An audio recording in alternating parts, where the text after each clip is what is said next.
നബിയുനാ റസൂലുള്ളാഹി സ്വല്ലല്ലാഹു അലൈഹി വസല്ലം തങ്ങൾ പറയുകയാണ്, ലാ യദ്ഖുലുൽ ഫഖറു ഫീ ബൈതിൻ വഫീഹി ഇസ്മി. എന്റെ നാമം ഒരു വീട്ടിലുണ്ട് എങ്കിൽ, അഥവാ എന്റെ പേരുള്ളതാകുന്ന ഒരാളെങ്കിലും ഒരു വീട്ടിലുണ്ട് എങ്കിൽ ആ വീട്ടിൽ ദാരിദ്ര്യം കടക്കൂല എന്ന് ഹബീബുനാ ശഫീഉനാ റസൂലുള്ളാഹി. മുഹമ്മദ് എന്ന പേര് വെച്ചിട്ട് ഏതെങ്കിലും ഭീമാപ്പള്ളിയുടെ പരിസരങ്ങളിൽ അധിവസിക്കുന്നതാകുന്ന 23,000-ഓളം വരുന്നതാകുന്ന വിശ്വാസികളോട് കുമ്മനം ഉസ്താദ് സ്നേഹത്തോടുകൂടി ചോദിക്കട്ടെ, ഏതെങ്കിലും ഒരു വീട്ടിൽ മുഹമ്മദ് എന്ന പേരുള്ളതാകുന്ന ഒരു കുട്ടിയുണ്ടായിരിക്കെ ആ വീട്ടിൽ ദാരിദ്ര്യമുണ്ടോ? ഉണ്ടോ? മുഹമ്മദ് എന്ന പേര് മാത്രം അല്ലാഹുവിന്റെ റസൂലിന്റെ നാമമാണ്, ഇതെന്റെ ഹബീബിന്റെ നാമമാണ്, ഇതെന്റെ പ്രവാചകന്റെ നാമമാണ്. ആ ഒരൊറ്റ ഇഷ്ക് വെച്ചുകൊണ്ട് ആരെങ്കിലും നാമം വെച്ചാൽ ആ വീട്ടിൽ ദാരിദ്ര്യം വരൂല എന്ന് ഹബീബുനാ ശഫീഉനാ റസൂലുള്ളാഹി. എന്തേ കാരണം? അല്ലാഹുവിന്റെ റസൂൽ പറയുകയാണ്, ലൈലത്തുൻ ഉസ്രിയ ബി ഇല സമാ. ആകാശ ലോകത്തേക്ക് റജബ് 27-ാം രാവിൽ അല്ലാഹുവിന്റെ തിരുസവിധത്തിലേക്ക് അലമുൽ ജബറൂത്തും മലക്കൂത്തും നാസൂത്തും താണ്ടി അല്ലാഹുവിന്റെ തിരുഹളറത്തിലേക്ക് ഞാൻ പോകുമ്പോ ഞാൻ ആകാശ സീമകളിൽ കാണുകയാണ് മാ റഅയ്തു ഫിസ് സമാ, മാ റഅയ്തു ഫിസ് സമാ ഇല്ലാ വജദ്തു ഫീഹാ ഇസ്മീ. ആകാശ സീമകളിൽ മുഴുവനും 7 ആകാശങ്ങൾ നിറയെ എന്റെ നാമം എഴുതപ്പെട്ടതായി ഞാൻ എന്റെ കണ്ണുകൊണ്ട് കണ്ടു എന്ന് ഹബീബുനാ ശഫീഉനാ റസൂലുള്ളാഹി. ഈ നാമം ഒരു നിസ്സാരമായി കാണരുതേ, ഈ നാമം ഒരു നിസ്സാരമായി കാണരുതേ. ഹബീബായ നബി തങ്ങൾ വീണ്ടും പറയുകയാണ്, ഞാൻ വീണ്ടും ചെല്ലുകയാണ് അല്ലാഹുവിന്റെ അർശിലേക്ക് കടന്നു ചെന്നപ്പോ സുബ്ഹാനല്ലാഹ്,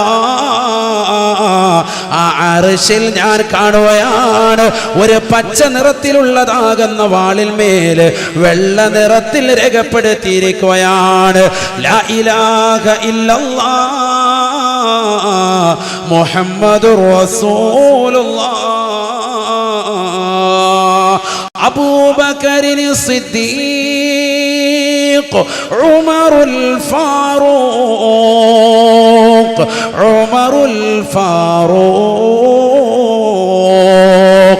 അർശിൽ ഒരു പച്ചവാളിന്മേല് അതാ വെള്ള നിറത്തിൽ രേഖപ്പെടുത്തി വെച്ചിരിക്കുന്നത് ഞാൻ എന്റെ കണ്ണുകൊണ്ട് കണ്ടുപോയി സഹബ.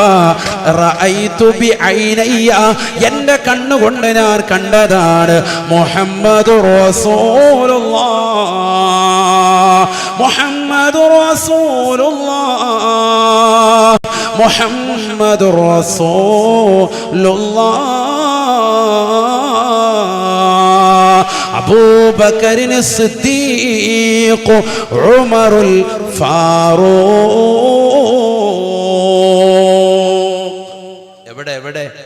എവിടെ അർശില്. മാഷാ അല്ലാഹ്. മനസ്സിലാക്കണം, ഇത് ഈ നാമങ്ങളുടെയൊക്കെ പ്രത്യേകത ഈ ഉമ്മത്ത് മനസ്സിലാക്കണം, നല്ലതുപോലെ തിരിച്ചറിയണം. ഈ പേരുള്ളവരുണ്ടോ? അബൂബക്കർ, ഉമർ ഉണ്ടോ? കൈയുയർത്തിക്ക് ഉണ്ടെങ്കിൽ ഉണ്ടായിരുന്നു. ഉള്ളവരൊക്കെ ഇപ്പൊ കബറിലെ അവസ്ഥ വിളിച്ചോണ്ട് പഴയ ആൾക്കാരൊക്കെ ഉണ്ട്, ഇന്നതൊന്നും ഇടൂല. ഇന്നിപ്പോ ഇതൊക്കെ പേര് മുഹമ്മദ് എന്ന് മാത്രം ഇടുമ്പോഴത്തേക്കും പാസ്പോർട്ട് വെരിഫിക്കേഷൻ വരുമ്പോഴാ നീ വല്ല കഞ്ചാവിന്റെ അടിമയാണ്, നീ അവിടെ കേസില്ല എവിടെ കേസിൽ ചോദിക്കുമെന്ന് പേടിച്ചിട്ട് പിന്നെ ആ പേര് ഹൈവാന് വേണ്ട. അള്ളാഹു നമ്മളെ കാക്കട്ടെ. നമുക്ക് അങ്ങനെ പേടിയാണ്. എമിഗ്രേഷൻ ചെല്ലുമ്പോഴത്തേക്കും അവിടെ ഈ പേര് കാണുമ്പോഴത്തേക്കും പിടിച്ച് ചിലപ്പോൾ 10 മിനിറ്റും കൂടെ നിർത്തിക്കളയും. നമുക്ക് അതൊക്കെയാണ് പേടി. പക്ഷെ ഈ പേരിന്റെ മഹത്വം ഈ ഉമ്മത്ത് നല്ലതുപോലെ മനസ്സിലാക്കണം. അപ്പോഴല്ലേ ആ പേരിൻ്റെതാകുന്ന അഖിലിനാരനോട് വ്യക്തിത്വത്തെ ശരിക്ക് തിരിച്ചറിയുക, നല്ലതുപോലെ തിരിച്ചറിയണം. നബിയനാ റസൂലുള്ളാഹി സ്വല്ലല്ലാഹു അലൈഹി വസല്ലമ തങ്ങൾ പറയുകയാണ്, മൻ ഉലിദ ലഹു മൗലൂദുൻ ഫസമ്മാഹു മുഹമ്മദാ ഹുബ്ബൻ ലീ വതബറുകൻ ബിഇസ്മി കാന ഹുവ വമൗലൂദുഹു ഫിൽ ജന്ന. അബൂ മുആവിയ റളിയല്ലാഹു അൻഹു നിവേദനം ചെയ്യുന്ന ഹദീസാണ്. ആദരവായ ഷഫീആയ റസൂലുള്ളാഹി സ്വല്ലല്ലാഹു അലൈഹി വസല്ലമ തങ്ങൾ ഉറപ്പെടുത്തുകയാണ്, മൻ ഉലിദ ലഹു മൗലൂദുൻ, ആർക്കെങ്കിലും ഒരു കുട്ടി ജനിക്കുകയും ഫസമ്മാഹു മുഹമ്മദാ, ആ കുട്ടിക്ക് മുഹമ്മദ് എന്ന് നാമകരണവും ചെയ്താൽ തബറുകം ബിസ്മി വഹുബ്ബൻ ലീ, എന്നോടുള്ള ഇഷ്ടവും അനുരാഗവും എന്നോടുള്ളതാകുന്ന മഹബ്ബത്തും വെച്ചുകൊണ്ടാണ് അവൻ ആ കുട്ടിക്ക് നാമം ചെയ്തത് എങ്കിൽ എന്റെ നാമം കൊണ്ട് ബറക്കത്തെടുക്കണമെന്നുള്ള ലക്ഷ്യത്തോടു കൂടി തന്നെയാണ് കുട്ടിക്ക് അവൻ പേര് വെച്ചത് എങ്കിൽ കാന ഹുവ വമൗലൂദുഹു ഫിൽ ജന്ന, അവനും ആ കുട്ടിയും സ്വർഗത്തിലാണ് എന്ന് ഹബീബുനാ ശഫീഉനാ റസൂലുള്ളാഹി. പേര് വെച്ച വാപ്പയും സ്വർഗത്തിൽ, പേര് വെക്കപ്പെട്ട കുട്ടിയും സ്വർഗത്തിൽ. അപ്പാക്ക് സ്വർഗത്തിൽ പോണോ? ഉമ്മ നിനക്കും പോണോ സ്വർഗത്തിൽ? ആ കുട്ടിക്ക് എന്ത് പേര് വെച്ചോ? മുഹമ്മദ് എന്ന പേര് മാത്രം വെച്ചോ. അതാണ് കാര്യം. സാധാ മുഹമ്മദ് കൂട്ടി വെക്കാവോന്ന്, അപ്പൊ ആ കൂട്ടലുണ്ടാവും. മുഹമ്മദ് എന്ന പേര് മാത്രം, അതാണ് ഇപ്പൊ ഇവിടെ ചർച്ച. വേറെ പേരൊന്നും ഇടാൻ പാടില്ലേ എന്ന്, അതിനൊന്നും വിഷയമൊന്നുമില്ല. നല്ല പേരിടുക, മറ്റു പേരൊന്നും വേണ്ടെന്നല്ല. പക്ഷെ ഈ നാമത്തിനൊരു പ്രസക്തിയുണ്ട്, അത് മനസ്സിലാക്കണം. ആ നാമം മാത്രം ഇട്ടാൽ അതിന് വലിയ മഹത്വം. മുഹമ്മദ് എന്ന പേര് മാത്രം ഉള്ളവരുണ്ടോ മജ്‌ലിസിൽ? ഉണ്ടോ? ഉണ്ട്, മാഷാ അല്ലാഹ്. വേറെ ആരെങ്കിലും ഉണ്ടോ? 2 3 കഴിഞ്ഞ്. ആയിരക്കണക്കിന് ആളുകൾക്കിടയിൽ 4 ഉണ്ടാ. ഇനിയുണ്ട്, ഉണ്ടാവും. പക്ഷെ കൈ ഉയർത്താൻ പേടിച്ചിട്ടാണ്. നിങ്ങളുടെ ഇത് പൈസ വഹിക്കുമെന്ന് കരുതിയിട്ടാണ്.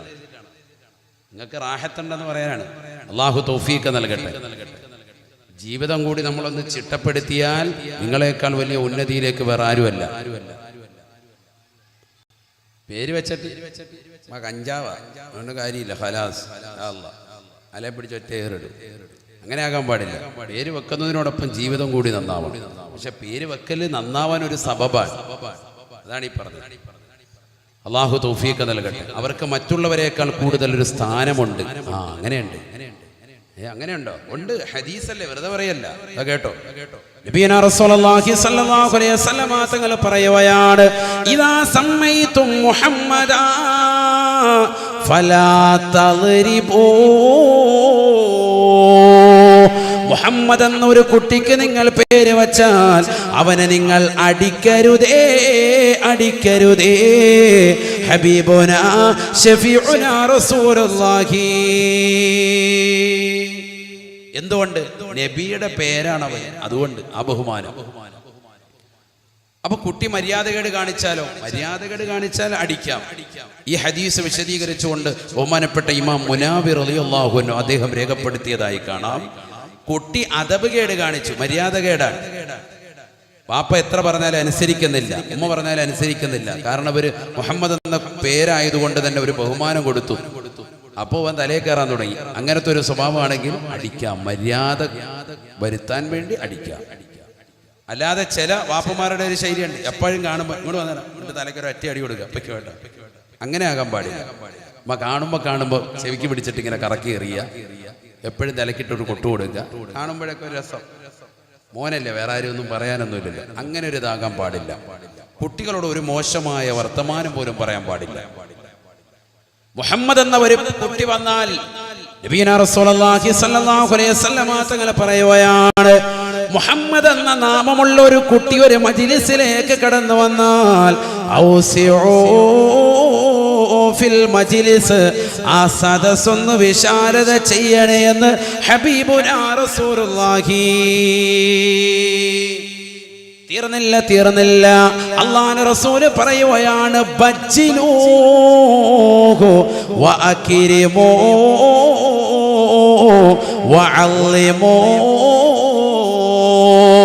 നിങ്ങളുടെ മക്കൾക്ക് നിങ്ങൾ മുഹമ്മദ് എന്ന മാത്രം പേര് വെച്ച് കഴിഞ്ഞാൽ ആ കുട്ടിയെ നിങ്ങൾ ആദരിക്കണേ, ബഹുമാനിക്കണേ, അവനെ മഹത്വപ്പെടുത്തുകയും ചെയ്യണേ. മുഹമ്മദ് എന്നൊരു കുട്ടിക്ക് നിങ്ങൾ പേര് വെച്ചാൽ ആ പേര് വെക്കപ്പെട്ട കുട്ടിയെ ആരെ പറയുന്നത്? നമ്മുടെ സാദാ സീത മക്കളെ കുറിച്ചായി പറയുന്നത്. അവരെ നിങ്ങൾ ബഹുമാനിക്കണോ? അപ്പൊ മുത്തുനബിക്കുള്ള ബഹുമാനം എത്രയാണ്? ആ കുട്ടിയെ ബഹുമാനിക്കണം. എന്തിന്റെ പേരിൽ? മുഹമ്മദ് എന്ന പേര് വെച്ചതിന്റെ പേരിൽ. വലാ തുദില്ലൂഹു വലാ തഖഹറൂഹു വലാ തറുദ്ദൂ ലഹു ഖൗലൻ തഅളീമാ വലാ തഖബഹൂ ലഹു വജ്ഹാ. അവനെ നിന്ദിക്കാൻ പാടില്ല, അവനെ ഒറ്റപ്പെടുത്താൻ പാടില്ല, അവനെ സമൂഹത്തിൻ്റെ ഇടയിൽ നിസ്സാരനാക്കി കുറച്ച് കാണിക്കാൻ പാടില്ല. അവനൊരു വാക്ക് പറഞ്ഞാൽ അതിനെ വില വെക്കണേ, അതിനെ മറുത്തൊരു വാക്കും നിങ്ങൾ പറയാൻ പാടില്ല. തീർന്നില്ല. വലാ തഖബഹൂ ലഹു വജ്ഹാ. അവന്റെ മുഖത്ത് നോക്കിക്കൊണ്ട് ഒരനാവശ്യവും പറയരുതേ എന്നും ഹബീബുനാ ശഫീഉനാ റസൂലുള്ളാഹി സല്ലല്ലാഹു അലൈഹി വസല്ലം. മുഹമ്മദ് എന്ന പേരിനോടുള്ള മഹബ്ബത്താണ്, ആ പേരിന് കൊടുക്കേണ്ടതാകുന്ന സ്ഥാനങ്ങളാണ്. കാരണം എന്താ? ഈ പേര് വെച്ച കുട്ടി വീട്ടിലുണ്ടെങ്കിൽ വീട്ടിൽ ദാരിദ്ര്യം ഉണ്ടാവൂല. ഈ പേര് വെക്കപ്പെട്ടതാകുന്ന വ്യക്തി വാപ്പ സ്വർഗത്തിൽ, പേര് വെച്ചതാകുന്ന ഉമ്മ സ്വർഗത്തിൽ, പേര് വെക്കപ്പെട്ട കുട്ടിയും സ്വർഗത്തിൽ. കാന ഹുവ വ മൗലൂദുഹു ഫിൽ ജന്ന ശഫീഉനാ റസൂലുള്ളാഹി. അതാണ് കാര്യം. അതുകൊണ്ട് തന്നെ ഇനിയെങ്കിലും അത് ശ്രദ്ധിക്കുക. മുഹമ്മദ് എന്ന കുട്ടികൾ അടുത്തൊരു വാതിൽ വരുമ്പോൾ ചോദിക്കുമ്പോൾ എല്ലാവരും കൈവെക്കണം. മുഹമ്മദ് മൊത്തത്തിൽ മുഹമ്മദ്. ആ കളിയാണ്. ഇൻഷാ അല്ലാഹ്. അല്ലാഹു തൗഫീഖ് തരട്ടെ. അങ്ങനെ വെക്കട്ടെ. അതൊരു ബറക്കത്താണ്. അല്ലാഹു അങ്ങനെ വരുത്തട്ടെ. അപ്പൊ ആ നാട്ടിലൊരു ഐശ്വര്യം ഉണ്ടാകും. നിങ്ങൾ മലബാർ ദേശത്തേക്ക് പോകും, അമ്പിയാക്കളുടെ പേരിൽ എത്ര ആളുകളുണ്ട്? നമ്മുടെ സദസ്സിലുണ്ടാവും, ഇല്ലാന്നല്ല. അമ്പിയാക്കളുടെ പേര് വളരെ ശ്രേഷ്ഠമായ പേരുകളാണ്. ഇബ്രാഹിം, യൂസുഫ്, യാക്കൂബ്, മൂസ, ഈസ, ഈ നാമങ്ങളൊക്കെ വേണ്ടേ? ഒക്കെ വളരെ മഹത്തരമുള്ള പേരാണ്. മുൻഗാമികളാകുന്ന നമ്മുടെ പൂർവ്വസൂരികൾക്ക് ആ നാമങ്ങളൊക്കെ ഇഷ്ടമായിരുന്നു. നമ്മുടെ വാപ്പയുടെ പേരും പൂർവ്വസൂരികളുടെയൊക്കെ നാമങ്ങൾ പരിശോധിച്ചാൽ ഈ നാമങ്ങളൊക്കെയാണ്. ഇന്ന് നമ്മുടെ തലമുറകൾ വാപ്പാടെ തുടക്കത്തിൽ ഒരു അക്ഷരം, ഉമ്മാടെ അവസാനത്തെ 2 അക്ഷരം കൂട്ടിയിട്ടു. അതാണ് അവസ്ഥ. വാപ്പാടെ പേര് മൂസ, ഉമ്മാടെ പേര് സറീന, കൂട്ടി വായിച്ചപ്പോ സമൂസ. അതാണ് അവസ്ഥ. അങ്ങനെ ഇട്ടാൽ മതി. എങ്ങനെയെങ്കിലും ഇടുക. 2 അക്ഷരം അവിടുന്ന് എടുക്കുക, ഇവിടുന്ന് എടുക്കുക. അല്ലേ? വെറുതെ ശരിയല്ലേ? അങ്ങനെയാണ്. ഇന്റർനെറ്റിൽ നോക്കുകയാണ്.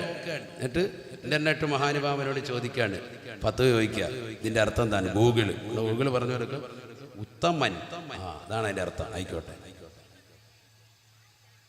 ഉസ്താദന്മാരോട് ചോദിച്ചൂടെ? ഉലമാക്കളോട് ചോദിക്കുന്നുണ്ടോ? ആലിമികളോട് ചോദിക്കുന്നുണ്ടോ? നമ്മൾ നിസ്സാരവൽക്കരിക്കുകയാണ്. ഇതൊരു കുട്ടിയുടെ പ്രശ്നമല്ല, ഒരു സമൂഹത്തിന്റെ പ്രശ്നമാണ്. അവനെയും അവന്റെ തലമുറകളെയും ഉന്മൂലനം ചെയ്യുകയാണ്. ആത്മീയപരമായിട്ട് പുറകോട്ട് വലിക്കാൻ. പേരിൽ എന്തിരിക്കുന്നു? പേരിലാണ് എല്ലാം ഇരിക്കുന്നത്. മനസ്സിലാക്കാൻ. മുഹമ്മദ് എന്ന പേര് തന്നെ വലുതാണ്. എന്തുകൊണ്ട് മുത്തുനബിക്ക് ഖുർആനിൽ അഹ്മദി എന്ന പേര് വെച്ചു? ഖുർആനിൽ മുഹമ്മദി എന്ന് എത്ര സ്ഥലത്ത് പറഞ്ഞിട്ടുണ്ട്? 4 സ്ഥലം. എത്രയാണ്? നിങ്ങളിത് പഠിക്കാൻ ഞാൻ പതുക്കെ പറഞ്ഞു കൊണ്ടുവന്നേ. നിങ്ങൾ എന്റെ കൂടെ വരണം. അതിനാണ്. എത്ര സ്ഥലങ്ങളിൽ ഖുർആനിൽ പറഞ്ഞിട്ടുണ്ട്? 4 സ്ഥലങ്ങളിൽ മുഹമ്മദ് എന്ന നാമം പറഞ്ഞിട്ടുണ്ട്.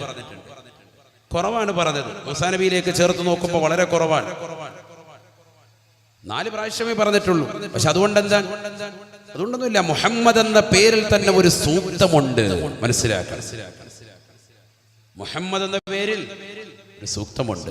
ഒരുപാട് സ്ഥലത്ത് ഖുർആനിൽ പറഞ്ഞിട്ടുണ്ടെങ്കിലും മൂസ എന്ന പേരിൽ ഒരു സൂക്തമില്ല. അത് മനസ്സിലാക്കണം. സൂക്തത്തിന് നാമം കൊടുക്കുന്നതിൽ വലിയ പ്രത്യേകതയുണ്ട്. ഇബ്രാഹിം ഒരു സൂക്തത്തിന്റെ പേരാണ്, യൂസുഫ് ഒരു സൂറത്തിന്റെ പേരാണ്. ഖുർആനിലെ ഏറ്റവും നല്ല സുന്ദരമായ ചരിത്രം ഏതാണ്? യൂസുഫ് നബി അലൈഹിസ്സലാമിന്റെ ചരിത്രമാണ്. അത് പഠിച്ചാൽ ലോകത്ത് എന്ത് പ്രശ്നങ്ങളുണ്ടായാലും നേരിടാൻ അവൻ മനസ്സ് വെക്കും, അവൻ തയ്യാറാകും. സഹോദരങ്ങൾക്കിടയിലുള്ളതാകുന്ന ഭിന്നിപ്പുണ്ടാക്കുന്നത് മനസ്സിലാക്കാൻ സാധിക്കും. ജ്യേഷ്ഠാനുജന്മാർക്കിടയിലുള്ളതാകുന്ന പോരായ്മകൾ, അവർ തന്നോട് കാണിക്കുന്നതാകുന്ന അക്രമവാസനകൾ ഒക്കെ തിരിച്ചറിയാൻ സൂറത്ത് യൂസുഫ് നല്ലതുപോലെ പഠിച്ചവനെ തിരിക്കും.